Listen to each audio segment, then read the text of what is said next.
Cool.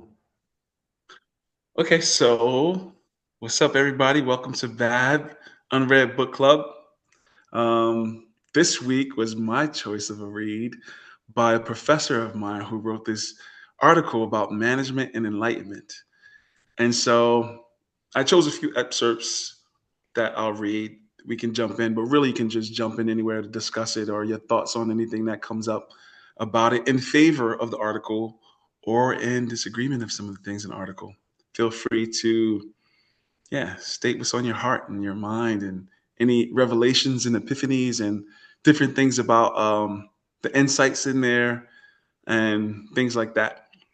Let me share my screen for a second. Let's see. Okay. Am I doing it? You guys see my screen? Yeah, there we Yeah. go. We got Maharishi on management. Yes. So transcending, enlightening, balancing, and harmonizing by one of my professors, Dennis P. Heaton. This was a cool article they wrote. Yeah. Interesting if We you need, guys did get to read it and stuff like that on is what there your a way to insights. is there a way to make that bigger? Um, it's already on my whole All right. screen, Okay. All right. It's just it isn't on mine. I don't know how to get it on my whole screen. Okay. but Maybe it doesn't work. Oh, that works a little better. If I can get I'm going to myself out of. read just a few little excerpts about it, and then you can just jump in wherever. But the first little piece I'll read about it is this section right here, where it says Maharishi 1994 says, upheld three convergent approaches for verifying knowledge: direct personal experience, objective research, and authentication in the literature from the ancient sages. I don't imagine he just meant by Vedic sages, but sages of probably any tradition anywhere in history in the world. And then the other section that I want to read that connects with this is the four little pieces from the Gita, right here, which is the consequences of the state of yoga, because he's talking about harmony and diversity in this state of diving into this transcendental space where you can leverage all the laws of the universe, basically. And so they're correlating to these different concepts in the Bhagavad Gita. The consequences of this state of yoga are predicted to be balance of mind and skill of action, as indicated in chapter 2 of Bhagavad Gita, establishing yoga, perform action. Balance of mind is called yoga, and yoga is skill in action. So these are the things he's pointing at, right? But I think the crux of the article is talked about on page 13, no, 12 and 13, which I'll just read that section if that's not too big of a section to read, hopefully. Um, as we get to it, I'll start right here. So, the notion of an organizing intelligence of natural law is certainly not unique to Maharishi.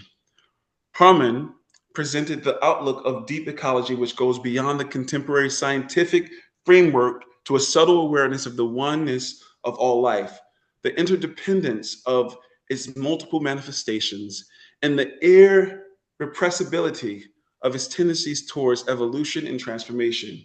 Wheatley reviewed new theories in science and their implications for management. These theories describe a conscious universe which is self organizing, self evolving, and contains an implicate order interconnecting everything in nature. Ray wrote of a new paradigm of business based on wholeness and connectedness, and doing business from our most profound inner awareness and in connection with the consciousness of others and the earth. Maharishi asserts that the intelligence of nature is available deep within the consciousness of everyone and can be seen as a contemporary expression of what Huxley termed the perennial philosophy, the recognition of the universal immanence of the spiritual ground of all existence. Maharishi draws connections between the framework of his Vedic tradition and the modern theories. Okay, physics, we don't have to go deep into that part, but there was this one part in 13.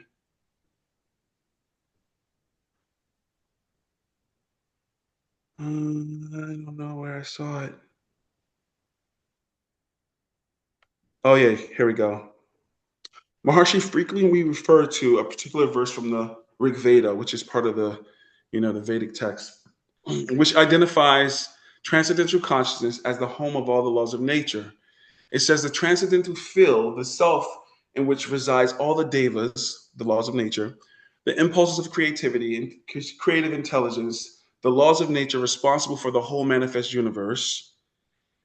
And then another section where it speaks to, Do we want to take it by parts? probably so. I'm giving too much at one time. Well, I might as well finish this one little section right here. It goes on to say in this video, because remember he talked about the different ways of understanding or gaining knowledge, direct experience. The other two things he described, one of them being through the sages. And so these sages wrote these Vedas. And so they're looking at these ideas of ancient ideas in terms of modern management and science. And this last part is for those established in self-referral consciousness, which he asserts is this transcendental consciousness, the infinite organizing power of nature becomes the charioteer of all action, relating to this idea that as you transcend or gain more of your deepest sense of self, that your actions become more seamless, more frictionless in your support of nature also. But okay, so that's what I wanted to present, and we can dive in anywhere or anywhere where I spoke about. Let me see if I can take this share screen off. How do I do that? Bro, help me out. Antoine, what's like for you, like what's like the sort of overarching theme of what you're Oh, sort of highlighting? the overarching theme of what the document is highlighting, Yeah, or what you're For you, trying to point to. just this idea that these sages in whatever tradition back in the day were discovered something that was ineffable, and they felt like it had a utility in our lives, and that when we tap into that same deepest sense of self, it allows us to become um, more effective in life in relationship to our deepest goals and desires and things like that. I think. Yeah. That's the interesting thing. I'm glad that you read that as um the first part, because that's the first thing that I highlighted when I read the article. I mean, we kind of spoke about the article in general as far as Mhm. having it, the idea of management itself, right? And like I wish that the author went into deeper discussions about his views, or maybe Maharshi's views on um, reaching that transcendental field, and how somebody from that can still participate and act in a capitalistic society, Mhm. right? Because it seems they didn't really touch on it, but there seems that there is a dissonance in some kind of way. Not by Mhm. the ideal of what capitalism is, um,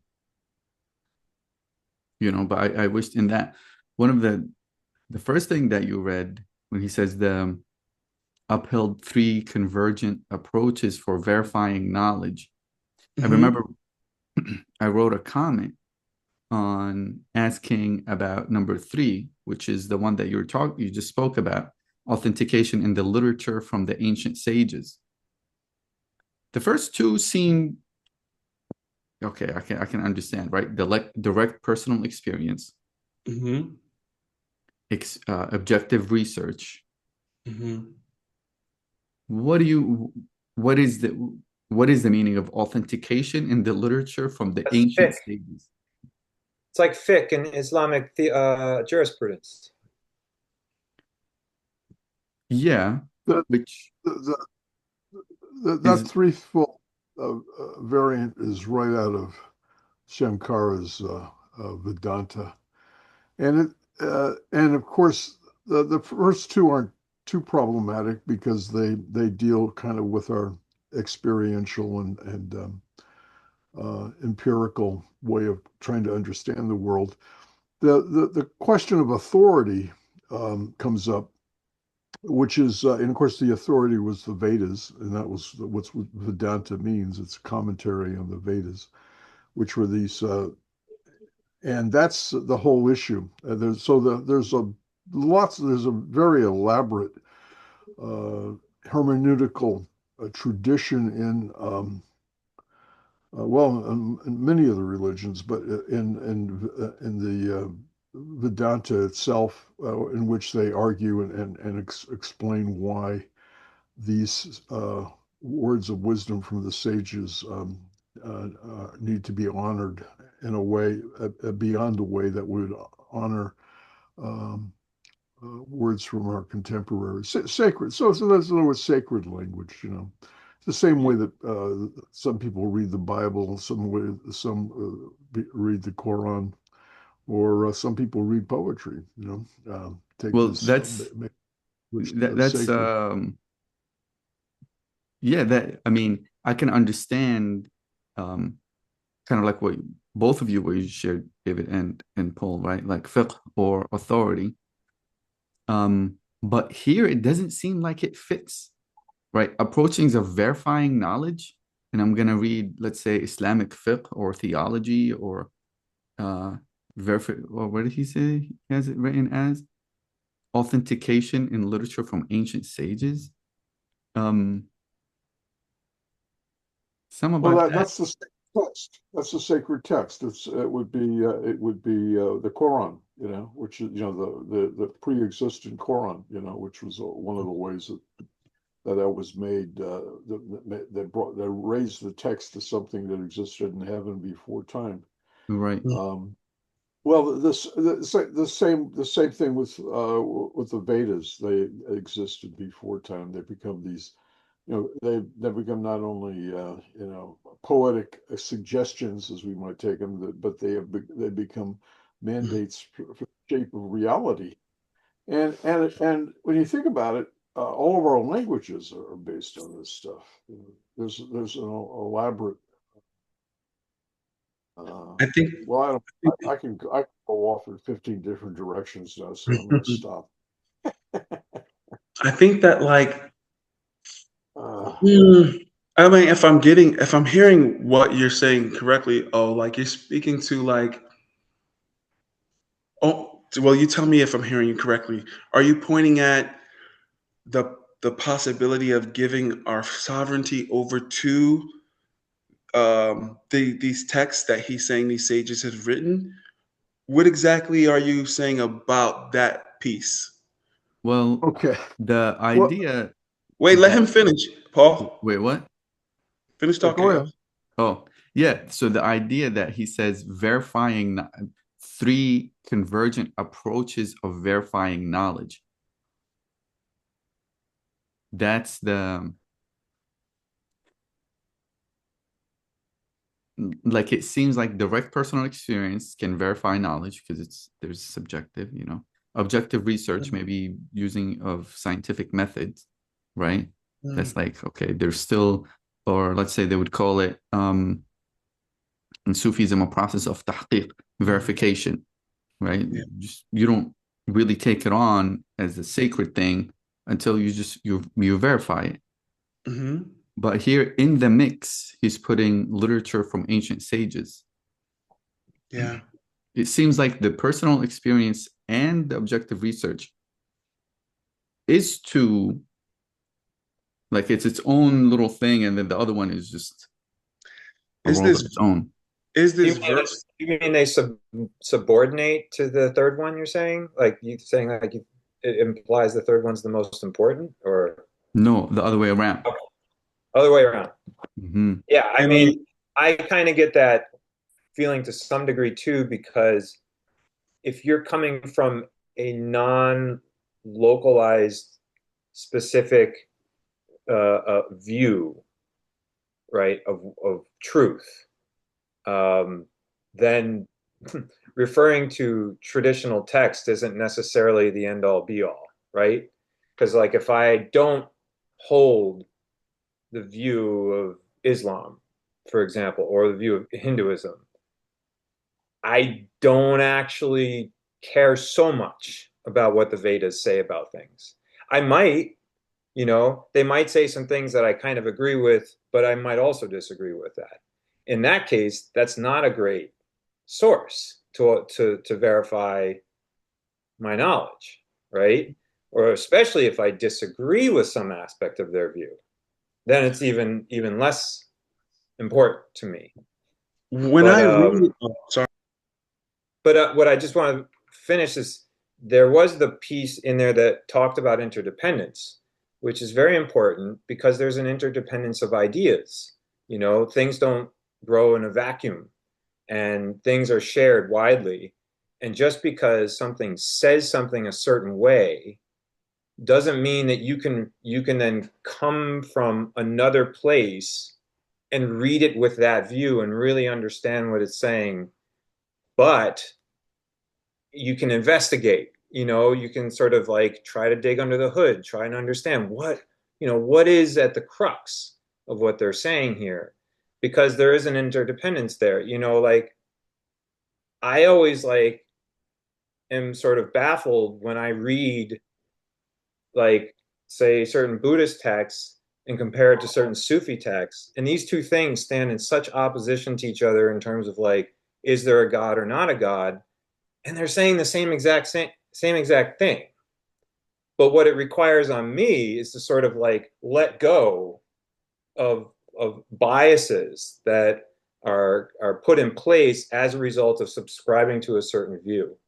Now, I mean, it's very difficult to do that, and maybe even impossible, one might argue, but I think you can get cracks, Anyway. This is great what you're talking about. I see it as, so when I hear the word convergence, it makes me not be able to put any one thing above the other. To respect what you're talking about as far as the interdependence of it. Because there's this verse in the Christian Bible, right, that talks about faith comes by hearing and hearing by the word of God. And I feel like that's pointing to this idea that like there will always be knowledge building on top of other knowledge. But when we look at it, at least I don't even think with the Vedas, because it's so vast and wide, it's never, from my perspective, meaning you go to this as this is your source of truth. Just like you can never take your subjective experience as your source of truth. You understand that every single thing is built upon the proximity. Like you don't know where the solid ground stands. Like our perception, our awareness, we go to it with experimental eyes. Whether it's the text of any religion, our subjective experience, or whatever that third middle thing he said that should converge. The scientific method. We know that that's changing over time based on perception and the death of each scientist, as they say. These things, I think when he's speaking of, he's giving us a baseline to hit up against. But when you really look at any religion or any society or any spiritual progress, these three things are there in some way. Even if you don't want to call the middle thing the scientific method, we're always trying something by empirical evidence to see what the subjective and objective experience is of it. And then we try it by the sages in our life, whether it's our mother, our father, the traditions that's come before us. Each of these things set up pillars of language and conversations that we hit up against to figure out what our personal truth will be, or the empowered place to step from in regards to our own evolution. I'll stop right there because Paul, you want to talk. Oh yeah. Well, okay. I'm gonna in one place Ibn Arabi says three is the first number. and that was in terms of, and that's exactly where we're having with this issue of epistemology of knowing any knowledge, and how do we know what we know, and we're talking about triangulation. You can't be in a place until you triangulate. So one is by definition indefinable. I mean, you could say I'm one, but it's without boundaries.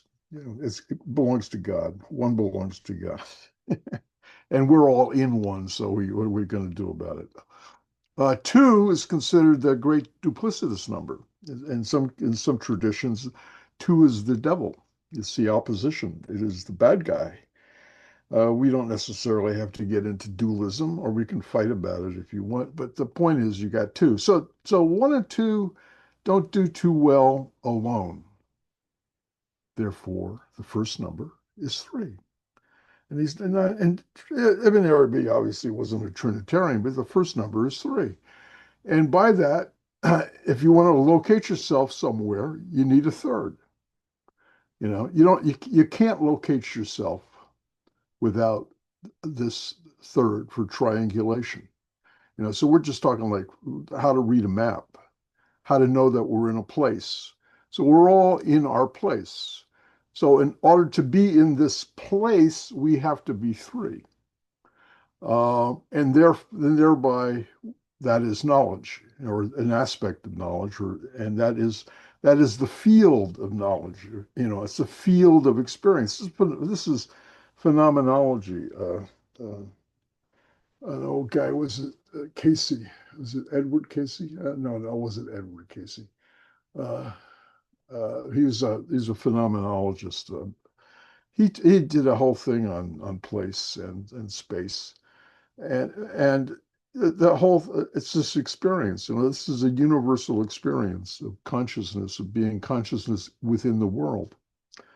So that's the simplicity of it. So as far as knowledge goes, well, to have any wiggle room at all, we got to have three. We got to have this and a that, and something that's trying to show how they fit together.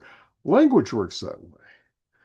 In fact, in a lot of ways, when we're deferring to the sages of the past, we are doing so by using language.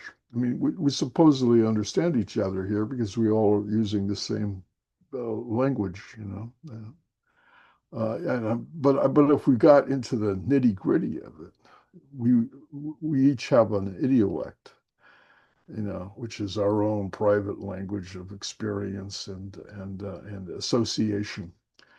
I mean, so milk might be an ugly word for me because the only milk I know is sour, and I don't like sour milk. So whereas other people think of milk as sweet, and so forth. That's an idiolect. Those are private associations, though. Um, which again is sort of in our duplicitous one. Enough. Beautifully expressed. You guys jump in wherever you feel led. More contrasting, more disagreement, more agreements. What do you feel? What are you thinking? What thoughts rises up about everything was stated so far, or point to somewhere in the text? So it's just interesting. Actually, this kind of plays right into what we're talking about, like with the idea of milk being sour, right? Because yeah, milk has like a little bit of a sour taste to it, especially like grass-fed milk. I don't know if you've ever had it. Um, the sweetness, at least within the Vedic cultures and Himalayan traditions, and in a little bit in Chinese medicine, it's called sweet because it builds. Anything sweet builds the structure of the body, right? So if you think about all things sweet, they sort of add on to your body. And that's why the milk is given this term sweet in a lot of cases, because it's a building structure. Anyway, so it's fascinating, like what do we mean by sweet? Right? Yeah. What do we mean by sweet? Because that depends. And so that's what we're saying is like, you have to investigate these things. And I kind of believe like what this article is saying is like, look into these, ancient texts to sort of try to understand what they mean by these things. And what's really interesting is like, you can look at, even in one tradition, you can take something and look at how the meaning of that thing changes over time, is applied completely differently in different circumstances, takes on new definitions as it goes along. I mean, Islam is a perfect example right there. Like, so many people can sit there and say, Muhammad was a mystic. Was he? Don't know, actually. Right. Right? Right. Don't know.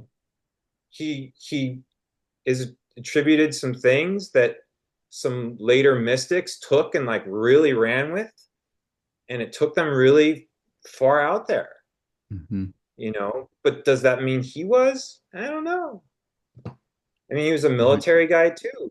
It's hard to imagine, like, people who are more meditative are less likely to go out and fight wars, but he did. So, it's like, that's one of the really interesting things, especially with like a religion like Islam, which is so huge, but also has so many sort of flavors to it, right? I mean, there's a mystical tradition to Judaism, there's a mystical tradition to Christianity, but they're so tiny in comparison to the rest of the tradition. Whereas in Islam, there's entire countries which are based on Sufi teachings that were brought there. I mean, they're not necessarily all mystical Muslims running around, but it's so widely varied.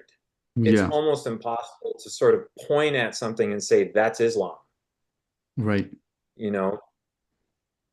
And, same with Buddhism as well. And Hinduism, oh my, like, forget about it. I mean, it's pick a town and that's a different Hinduism. Yeah.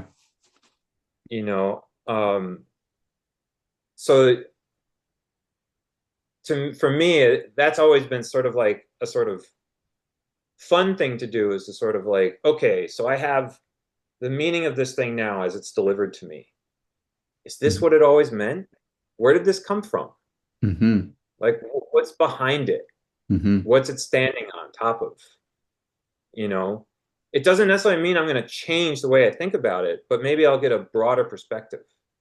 Yeah. Beautifully said. Beautifully said. Yeah. That the thing about the meaning and the changing of meanings over time, and I think about that even with just even as a concept, right, of divine. Like, do we understand it the same way that whatever Buddha understood it? Or, you know what I mean? Like, in that, now I know there is actually, I don't know. There's an assumption, right, that because of my experience, my subjective experience, that somehow that same subjective experience of awareness is the same within everybody, right, within other people, so that hopefully, and a way of verifying that is through conversation and dialogue and meeting at a place of subject to subject, when the subjects are actually in communion, right? There's that feeling that starts to emerge. But that's, as far as the words themselves and the definitions that we give to a particular language and particular idea, is definitely fascinating, and the process of which one verifies, right? Paul spoke about that triangulation aspect of it, where, that's one thing also my teacher always tells me: if you find yourself in a dual kind of like doing this action or that action, left or right, he was like, just look for the third. There's always a third option. It's never black or white. It's never one or two. There's always a third option. And hearing Paul speak about that triangulation reminded me of that as well. And still, even the process of verification, when I don't know, I'm just rambling at this point, but like, when does it actually become satisfied, right? Or is it a consistent, constant process of verification as a byproduct of life itself, building on this interdependence, kind of everything is building on each other. There's a constant verification happening as one is becoming more and more aware, or not aware, as one become more and more themselves, deeper and deeper within. That process continues to take different shapes. Well, that actually goes to one of the classic questions that arises. Let's say we are in relative agreement, and we only need to be in a relative agreement here, that we have some sense of what knowledge is, and we kind of agree on knowledge. It is awareness, some awareness of ourself, some awareness of the world, and some awareness that we can find a way to speak about the world that we can share with each other. And now, in each one of those cases, if we start analyzing what knowledge is, we can get into weeds, and that's why they're philosophers that like to play around with this stuff. But I have a bias. My bias is that I'm interested in the one without a second, and I'm interested not as knowledge. It's not. I don't care about knowing there's a one without a second. I mean, I'm not a total narcissist here. Just a partial one. But I'm interested in what that one is, and I want to be able to approach that. Well, one of the ways that we approach it is the way we approach everything in our life. We try to know about it. But if we really want to approach the one, let's call it the divine, or we can call it the absolute, or we can call it the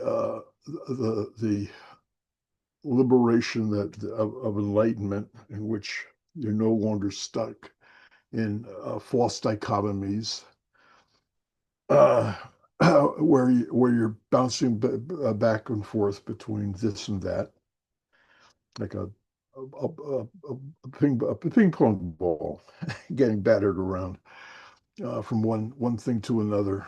And knowledge doesn't help. At some degree, knowledge fails us because no matter, even though we might have learned how to use it, we might have a lot of things. But if you want to know the one, there's a phase of that knowing which is unknowing, in which you unravel. You have to give up knowing to know to be. You have to realize that there is a one without a second, but it's not me, and it's not you. We could say it's all of us, but that's a cop out. If we really want to approach the true and the beautiful, in the a Neoplatonic sense, beyond all of that, there's a way that we have to learn how to surrender knowledge for wisdom. We have to surrender knowledge for insight. We have to surrender knowledge for the simplicity of being and loving and accepting, and a vigorous sense of accepting. Yeah, beautifully expressed. Yo, what you're speaking about right there, Paul, I think about often, because this idea of what knowledge is, Like I see it as a ladder until it's not. And that's kind of how I see this triangulation that Maharshi's pointing at right there. They say in the Vedas that Brahman, in the term that they use for, you know, The absolute, eternal yeah. consciousness embodied, must be lived, right? Because talking about it will always be like the finger pointing at the moon. You don't know what it is, but you know that there's something there. You can't exactly grasp it with words or intellect or anything that's beyond transcendental consciousness. Or it is like what they say is it can only grasp itself. And so when these sages, provided that they're having that experience, are moving and walking about in this state where Brahm is knowing itself, or consciousness is moving within itself, eternal bliss consciousness, Satchitananda is knowing itself as embodied creation, walking the earth, moving about. When that same intelligence tries to express itself in words or in language, it will always be slipping just beyond the consciousness of the person receiving it. It would never be fully grasped because you can't know it without living it. Now we are it, but at the surface level of our consciousness and minds and in our words, it can't grasp this ineffable. It has to be lived. And that's one of the things that I think this article and other texts from the Vedas and other sages are pointing at. They're pointing at this stage where we're no longer studying God or religion, but we know ourselves at the deepest sense of ourselves as extensions, as replicas, as reflections of this Most High, of bliss moving within itself. And I think these tools, whether it be prayer or any activity that's transcended itself, or transcendental meditation, or Dika, did I say it right? Oh, or these other things, it gives these moments when our psychology can drop its immature ego self and expand to its cosmic ego to know itself as it truly is. And I think that's what he's pointing at. And I have this other text to kind of point to some of these things. I put it in the chat. I'll just read it real quick. These verses, the ones that I've read above, depict development to a state of life in which, by transcending relative experience, that's also the thinking level, the emotional, the feeling, the finest feeling level. By transcending relative experience, one gains the status of being established in self-sufficient satisfaction in the self. This naturally gives life a profound inner stability that is independent of and unanchored to the changing relative aspects of life. In Vedic psychology, the word self has two connotations: lower self and higher self. The lower self is the aspect of the personality which deals only with the relative aspect of existence. It comprises the mind that thinks, the intellect that decides, the ego that experiences. The higher self is that aspect of the personality which never changes, absolute being, which is the very basis of the inner field of relativity, including the lower self. I think this is what our mentors and teachers are pointing at by the subject meeting the subject within ourself, but and also within the other. That deepest sense of self that is me recognizing self in the other. Yeah. Yeah. As you're speaking about being in this in that state of, or not being able to capture the absolute in its totality, only the absolute will know the absolute, right? And in that way, the individual becomes a channel, right? That it's not a container, it's just being a channel. And as the absolute, kind of like what you said, like it passes through, there's some imagine it as being like a pipe or something like that, and something's flowing through a pipe, that some kind of residue of the divine or the absolute is left within, somewhere within the pipe, somewhere within that channel. And the only way to talk about it is to talk about from whatever that experience is, or what that residue, that whatever is left over. You know, like yeah, running chocolate through a pipe. There's gonna, as much as it's flowing, there's some chocolate that's gonna be sticking inside that pipe. That's the divine that you get when talking about it. You're talking from that perspective rather than the totality of the absolute itself. You know, which kind of, I think that's what they're Yeah, talking about. that's nice though. It's you know, the only absolute word is silence. Yeah, yeah. You know, the But even the that's dualistic because that implies non-silence too. well, no, that's you know, it's meant in the moment that it was said. It wasn't meant to be an absolute statement. I'm, you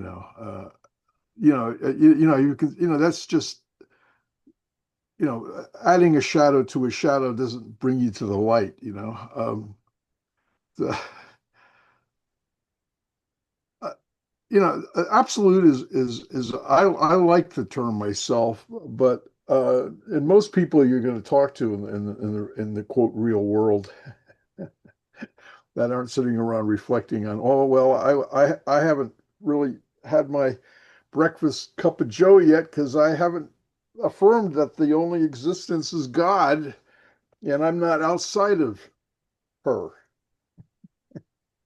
Mm, That's my morning coffee. mm, I gotta have that coffee. mm, Most of us don't exercise our brains in that way. We're concerned with if we're going to get enough money to pay the rent, or am I going to is somebody going to like me because I mm, like her, and or am I going to be left out in the cold and I'm going to feel bad, and then I'm going to be mad at myself for feeling bad because I gave over my will and my desire to somebody who didn't want it, and they cooled it. They took my fire and they cooled it, and they shut me down. I think I'll go back to God. God, of course, I don't know where God is in this thing. I got messed up here. Um, Most of us aren't concerned with um, the absolute. I suspect that each of us in our own way is concerned with the absolute, or we might not be in this chat. But so we live in the world. Well, we're well constructed for that. That's what our ego is for. Self-regard, our a sense of self-esteem, and so forth and so on. Well, I grew up with a really, really bad beginnings to have a decent ego, and most of my life has been spent taking all those rough edges and trying to smooth them down a little bit. But it doesn't mean I don't have an ego. mm, The But where I don't have an ego is when I pray. That's my time to turn away from my self-regard, from my self-striving, from my who am I in the world and how do I fit in with this group or that group, or there I throw my clothes off and I sit in my humble emptiness, my humble outside of the constraints of the world. I take my clothes off. I'm looking at God, sky clad, and God is always looking at me. One of the thoughts that is recurring to me a lot of late is why is there something rather than nothing, and which is a philosopher's question.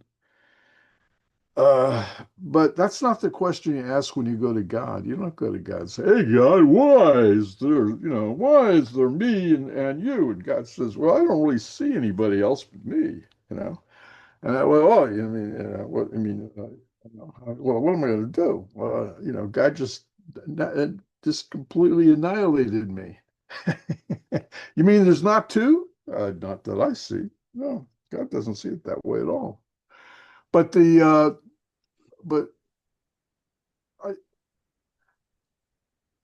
for me, the thing that recurs a lot is it's not the why there is something rather than nothing, which is Mhm. it's rather what is the motive for existence? Mm. We weren't created out of some unknown physical accident of big bangery. And we happen to have this little globe where we happen to live. Of course, we're not treating this globe very right, but that's another story. Mm.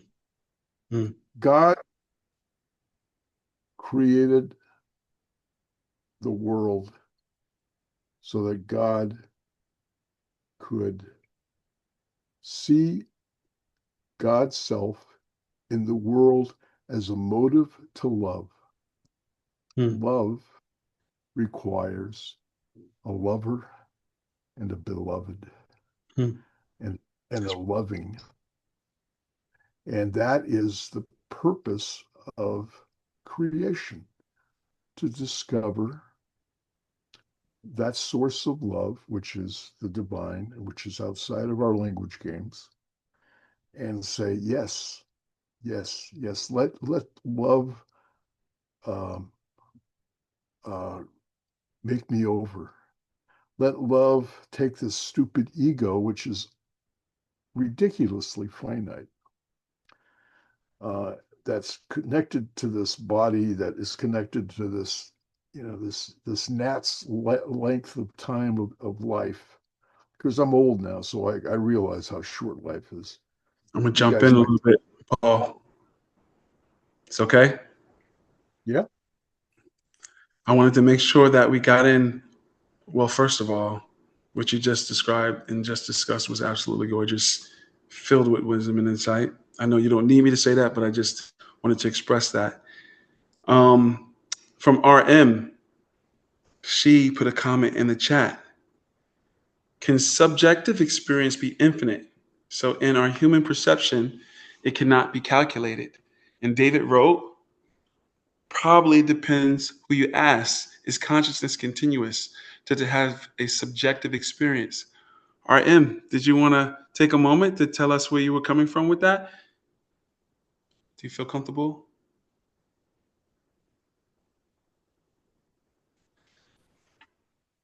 Okay. Yeah, she might not be able to speak. I Very think she's expressive. taking care of Okay. her daughter. Oh, got it. Cannot talk. My child sleeping. Okay, no problem. Um, did any of you guys want to express about what she shared? David, did you want to give your opinion on what you wrote under what she was asking? No, I kind of almost wish I didn't write it. But I mean, at least the second part, I like, the question of like, is consciousness continuous? Because she's asking if, uh, is the subjective experience infinite. Mm-hmm. And so if I come from a Buddhist perspective, Mm-hmm. uh, no, subjective experience is not infinite. Consciousness is continuous. Consciousness is what is continuously reborn. Mm-hmm. Uh, but consciousness, from the Buddhist perspective, is not an entity. Mm-hmm. It's more like it's volition, Mm-hmm. it's movement, right? In time. And that occurs as a result of ignorance Mm-hmm. about the true nature of things. Mm-hmm. And so this kind of takes me back to a question. I mean, I love what you just reread, Antoine, and put into the chat. These verses depict development in a state of life in which by transcending relative experience, this is a real sort of like doozy for me, transcending relative experience. I want to know like what's transcending, what's being transcended. And if that in and of itself is a little bit kind of folding in on itself, you know, like, and words are relative. So maybe it's necessary to use these words to just, you know, to point towards something, but like, again, I'm going to kind of come from my traditional view where it's like, everything I see is and understand is experienced in my mind. And so I impute meaning onto things based on the experience that I'm having. And everything is an experience inside of my mind. All meaning is an experience that is occurring in my mind. So that's not to say it's only the mind and everything's not real, but my experiences only exist within my mind. And then I can go share them, and I can try to have someone else have a similar experience by taking them through the steps, right? And we all have common language, etc., common culture. But so if that's the case, if, you know, this cup is a cup because of what my mind imputes onto it, whereas if some alien comes to the planet and sees it, they may have a completely different, you know, take on what this is, right?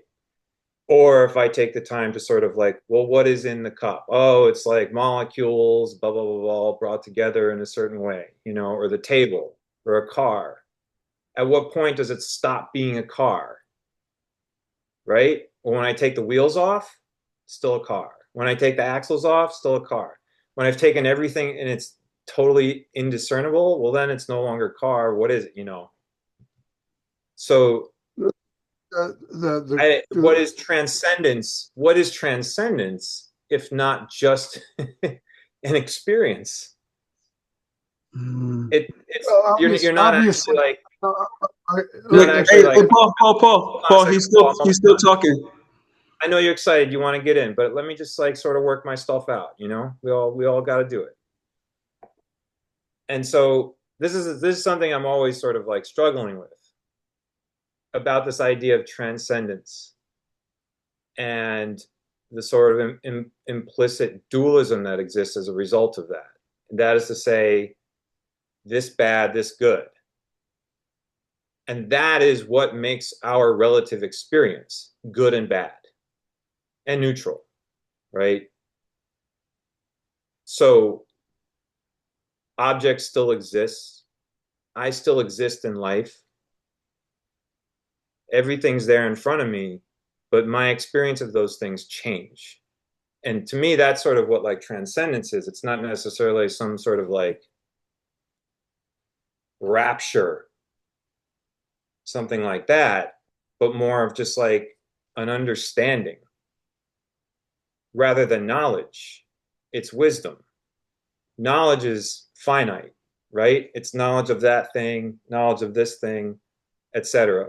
But once knowledge becomes a knowledge of your sort of innate being, that's wisdom.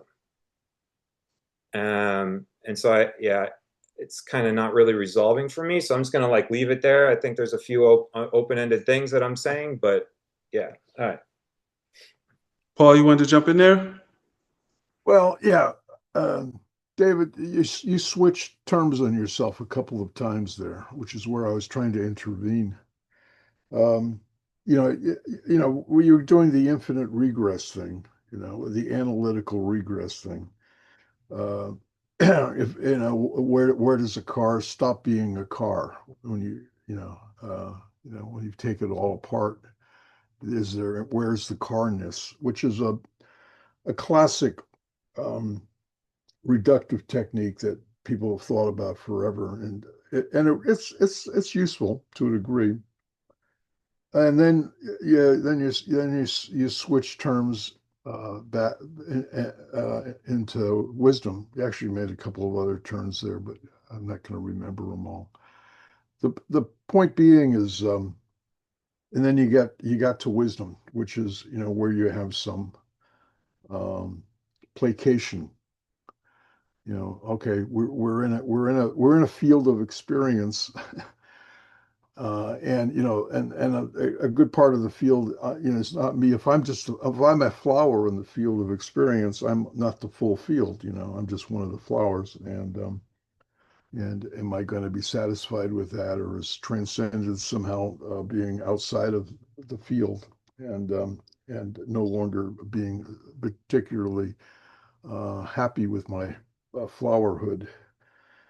Um, the those are interesting mind games, but for um, realizing in depth what the transcendent is, what the absolute might be. One is that, yeah, the only place that it's going to really work is on our subjectivity, which is a great place of illusion and delusions. I mean, if we're going to be deluded anywhere or anyway, it's going to be, we can be hoodwinked by a stage magician, and but it's our, a certain our pretense of understanding what we are, that somehow our perceptions somehow have a right bed reality behind them.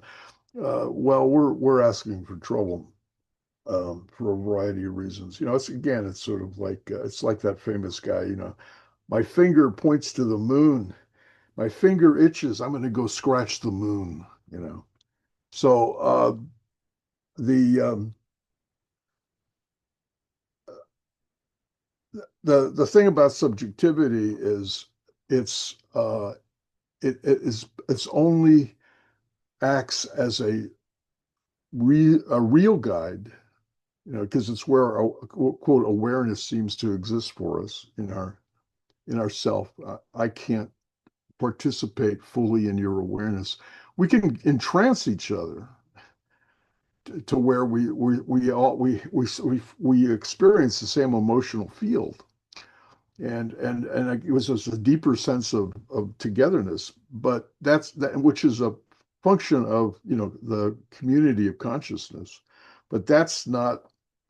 But that's an aspect of consciousness. That's not the deep, simple, surrendering consciousness, which is our pure subjectivity, which is what we take to God, which we take to the real. And of course, then that real, which is God, and your awareness is God. We think we own it. We think it's us. We think we control it. We think it's the way we're entertained. It's the way we assert who we are and what we're not. But actually, awareness, humbly, is not me. What is most me is not me. It's God, and I don't know who God is. I think I know what my awareness is, but anybody who spends any time seriously meditating becomes aware that their awareness is a lot more and a lot less than what they ever thought it was. And probably one of the best things that we could do, and I'm talking to myself now. The best thing I could do is I stop beating my awareness up, saying, well, you do this. I treat it like some kind of slave. I want to pay attention to this. I want to do this. I'm this, and of course, this sovereign I is this little ego, is utter relativity. It doesn't know nothing. It was only created so we could survive in this stupid world that we happen to be living in for an instant. Considering that all the vast time that we weren't alive and all the vast time we won't be alive, what are we doing with the time we're here? I mean, but yeah, just imagine that this awareness, the most intimate part of yourself, that's also something you can't pin down. It's not your thinking. Thinking at best is, is the artist splashing paint on a canvas. It's the artist. That's the awareness. It's not the paint on the canvas. It's not the tools. Our thinking. It's not our words. Those are not. That's not awareness. Awareness is very, very simple, and you can't objectify awareness. We try to do it all the time. We talk about consciousness, and consciousness is self-reflective awareness. It's self-conscious awareness. Well, what's the self being consciousness? Who's turning awareness around onto awareness? And we're always doing it in a triangular force where we're trying to understand some kind of phenomenon, some kind of out there-ness. This is that triangulating stuff we started this conversation with. But awareness is not triangulating. And that's why we go back to that a simple devotional sense, that awareness is God saying to you, I am that I am. I'm here and you can listen to me. You are this. And if you become aware of what awareness is, you let awareness tell you what it is rather than you tell awareness what to do, you might find that there's a lot more going on in yourself, in your so-called subjectivity than what we usually give. And I'll stop there. Stop. That's beautifully, man. Yeah, that was incredibly expressed, especially that statement, awareness is not triangulating. The fuck? That was really good right there. I related to that a lot. Um, yeah. I mean, what can I say fully after that? In terms of when you were talking, I got this image of if thinking was a thing that circled the drain to get to through the pipe and down the sink, thinking would circle the drain infinitely forever. Language would circle the drain infinitely forever. It can never dive deep enough to grab the thing that we're all talking about. And transcendence is that vehicle. I want to read this section that's in the paper that kind of talks about that a bit, and I would love to hear what you guys would have to say about it. More Wait, so, but before I did that, I wanted to wait a read second. RM. Oh, I'm sorry, Osama. Yeah. Yeah, just I want to comment on, like, I understand what Paul was saying, right? I understand what you're saying, Paul. And there's a sense within me that Explain it to me. there's a sense within me that wants to reach into, especially when you were talking about love and going back into that devotional awareness, this gift, right? Sometimes even a sense of gratitude of just awareness itself is like, it's like praise whatever it is that gifted me awareness, huh? And yet, when it comes to the idea of subjectivity and objectivity, and even the idea of absolute truth, right? Not even subjective truth, but absolute truth. Somehow still, and this is, I think, what David was talking about, where I related to some of the things, there's still, the intellect is not satisfied with that. And I don't know, maybe this is a question, I don't know what, Antoine, you were going to read, but like, is the reason why, let's say, the sages or the people who saying, okay, transcend the intellect, is the reason why they say that because in reality the intellect can never be satisfied? Like, I know there are moments where I know the intellect, I'm satisfied, and there's an intellectual rush that comes in when everything kind of like just kind of come into par. But in regards to subjectivity and objective or transcending kind of what David was saying, transcendence is an experience of itself. A part of me agrees with that. Like, yeah, I can see the folding in it. True. You know, huh? I'm sorry, I cut you off. My bad, bro. What'd you say, No, bro? I said that's because it's true. Transcendence, transcending is something that the awareness and physiology is doing. What can't be touched is the transcendent. The transcendent is the ineffable. It's the one that language can't touch or the thinking can't touch. But the thing is, when you're speaking, you might, I don't know if you're saying it, you're saying the issue with the absolute truth. We're technically saying the same thing because we don't, the words, when we're talking about transcendence and transcending, now I'm putting myself, like I can never know exactly what Paul is talking about, but my perspective of it from my own lens is that this thinking stuff, the nature of language, it's not, it's never going to give you absolute truth, no matter what. The closest we might be able to get to it is some form of theoretical abstract math, which still can't touch it. It will never pierce the veil from the level of our intellect, because it's always moving. Even the very structure in the brain, how it's set up, these neurological pathways are constantly being pruned and rewiring, giving us different language perspective. Our memories are always shifting. They're more like oil paintings than actual drawn in cement.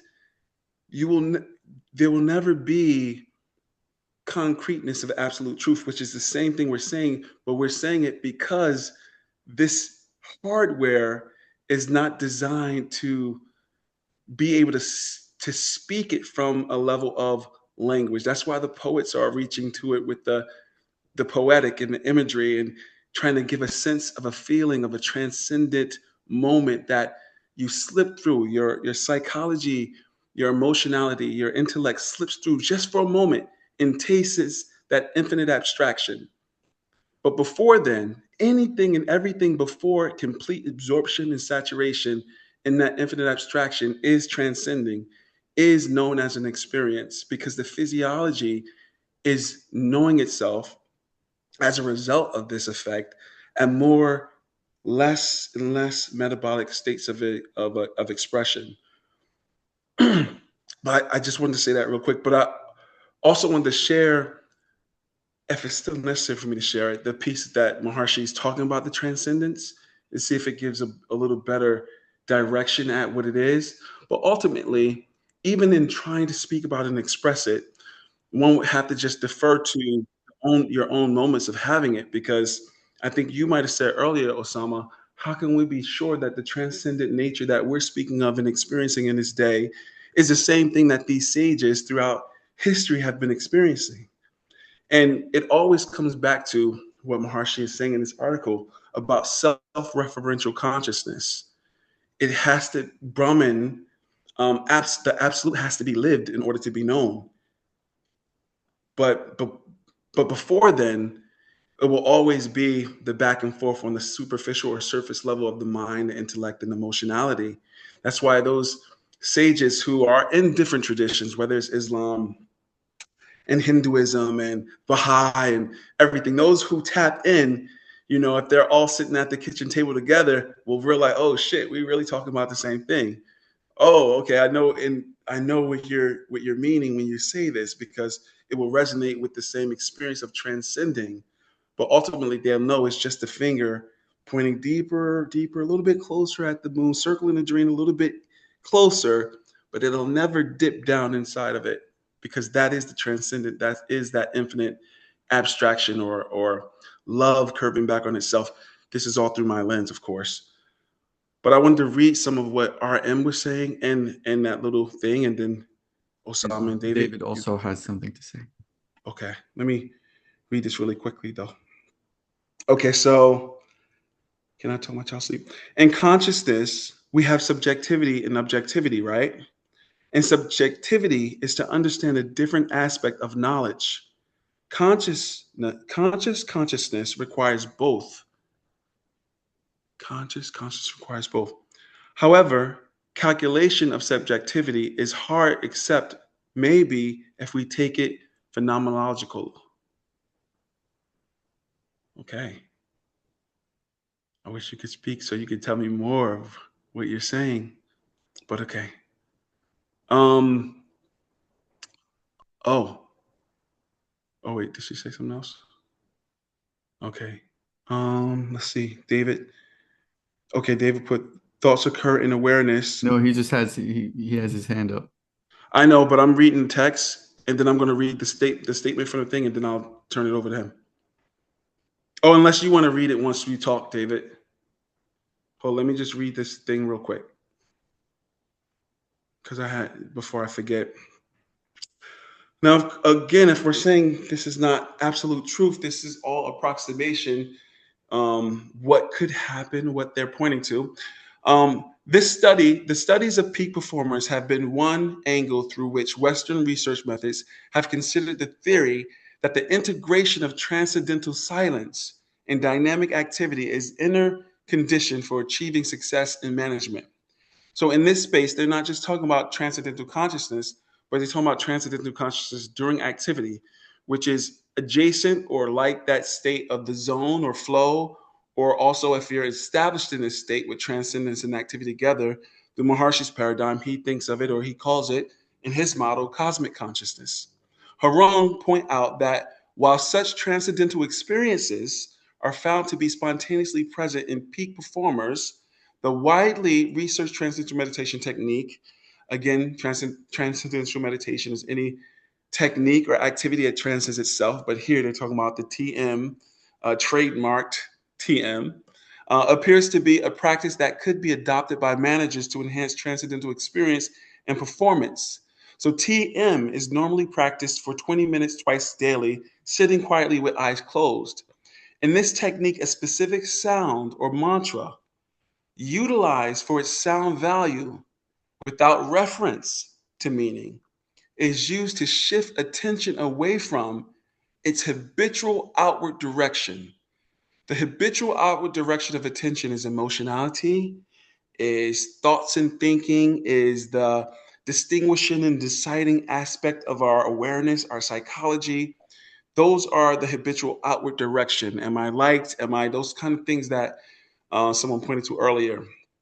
During meditation, the mantra is experienced at progressively deeper and finer levels until the mind settles down to transcendental consciousness, a state of quiet self awareness beyond thought, meaning an actual quiet mind, no mantra, no thought, where awareness is just observant of itself. But what does that, no one can fully describe that, because usually, in order to describe it, when something's aware of itself, you would think, oh, I'm thinking, because I have to think to witness and to be aware. But what is infinite abstraction being aware of itself? What is that experience? According to Scher, Tim Technique made the experience of transcendental consciousness accessible. So transcending, accessible through an effortless practice that is independent of all matters of belief and affiliation. They're not saying that different religions and cultures haven't used this technique in time immemorial. They're saying that this technique is twice ours because it's directly hardwired into the very physiology of human existence. Okay, I'll stop there and let David take over. That's cool, man. I'm not gonna. I'll just derail what you were saying, going in a different Sorry if direction. I talked too long, bro. Ah, it's fine, man. It's all good. I'm just sharing garbage words. Don't say that, bro. Well, what I do want to say is like concepts can transcend, meanings don't. And what I mean by that is if you can even do some level of like, I mean, analytical meditation, you can kind of like use it to sort of like jumps, like sort of propel you almost like a wrist rocket type of thing, where if you sort of take yourself through like a little process, like for example, it's a very, very simple one, where if you're sitting and meditating, maybe you follow your breath for a long time and you get to a very still state. And then there's movement, thoughts arise, right? Or you might feel an emotion or something. And if you look into that, you know, very similar to like when you're breathing and when the breath stops and pauses for a moment and you sort of look into that. But this is more like we're taking sort of like defilements or obscurations onto the path rather than rejecting them. And so if I have anger arise inside of me, I don't want to say, oh, anger bad. You know, oh no, now I'm thrown off because I'm angry. Where is that anger coming from? And I don't mean, oh, that guy pissed me off, so now I'm angry, or like my mom did this thing to me when I was 5, and so now I'm angry. Whoever does something like that that triggers. No, no, no. Where did that experience, that feeling come from? If you look, oh, it came from my mind. All right, where's your mind? You look deeply into that. Where did it originate? Where does that experience abide? You're having it. It's almost like you could feel it, you could taste it, you could put color to it. But where is it? Where is it? You know, like where is that location? Can you locate it in your body? Right? You point to your head. Okay, so where in your head? You know, and you look deeper, and all of a sudden you just start to see this sort of like vast expanse that can't be identified, right? But not, it's not a void because there's a knowing quality to that. There's an experience of the quality.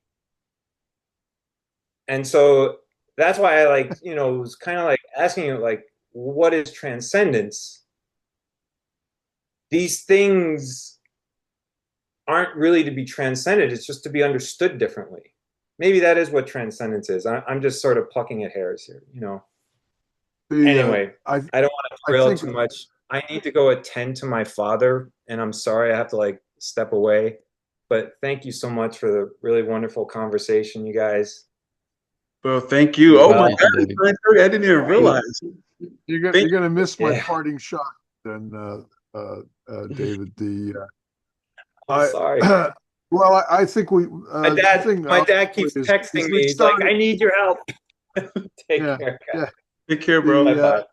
We started Happy with Thanksgiving. triangulating. Thanksgiving. Yeah, we started with triangulating, and we're still triangulating, and in a lot of ways, the motion, the inward motion, is to not triangulate.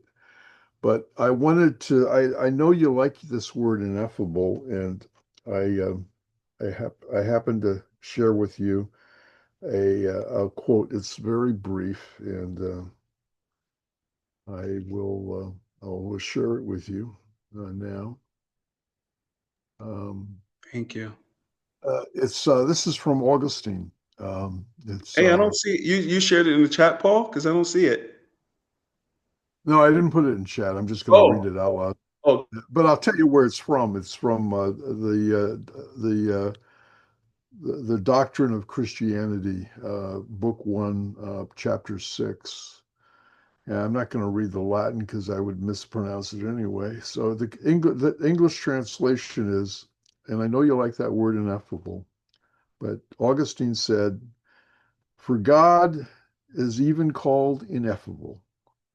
Yet if God is ineffable, God is called ineffable. But if he is called ineffable," and we know what ineffable means, unsayable, right? If he's called ineffable, some sort of meaning is conveyed, and we are not silent. How then is God ineffable, since by speaking we say that he is ineffable. So, on that note, I love the word ineffable, but ineffability falls upon itself because we're making noise where no noise is due. Beautiful. Absolutely beautiful, bro. Thank you for sharing that. And this is 9:30. Wow, like that time went by so incredibly fast. Thank all of you for sharing your insights and your wisdom and your experiences. I'd like to read RM's last comment and then give O the last comment of the evening. Um, she wrote, beautiful passage, mental illness equal automatism and rigidity. TM can be one way to enhance human perception and ultimately better problem solving. Interesting.